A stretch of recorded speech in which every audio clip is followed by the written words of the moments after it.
Hello, I'm Dr. Foster. I'm presenting the time management seminar this afternoon.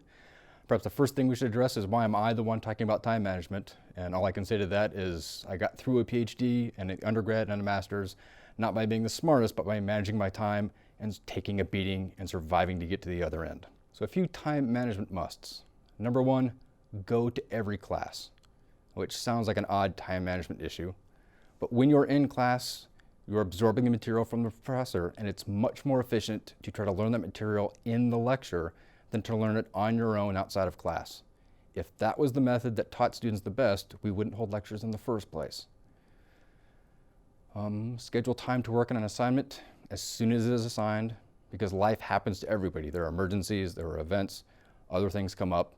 If you start working on an assignment early, when you get stuck, which is generally a when and not an if, you have plenty of time to track the professor down. They are generally as busy as you are. Find some time to get help. If you wait until the night before something is due, you get stuck. The only recourse you have is to sit there and bang your head against the wall until you try to figure it out. It's much easier, much more efficient when you get stuck. Try to get past it 10, 15 minutes, and if you're still stuck after 15 minutes, I tell my students, stop. Send me an email, come hunt me down in my office, just make sure you start early. We'll have more than enough time to hook up and figure out how to get you past your problem.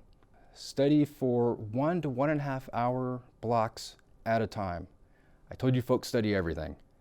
They have figured out that your brain is a chemical engine, and after an hour and 15 minutes of hard thinking, give or take, your brain is out of chemicals. You physiologically get dumb after an hour and 15 minutes of thinking. So the recommendation, do work for an hour and 15 minutes, take a 15-minute break to throw darts, shoot hoops, just walk around the dorms, walk around campus. Do something that doesn't require brain power and something that isn't going to get you hooked in for the next hour and a half, like Star Wars Battlefront or Fallout 4. We also kept a list of shopping items and errands, so we weren't making quick trips out throughout the week. The guys on my house, we all made shopping lists. We went out Friday afternoons after class, did our shopping, ran our errands, came back. We weren't wasting time throughout the week just running around, burning time up in the car.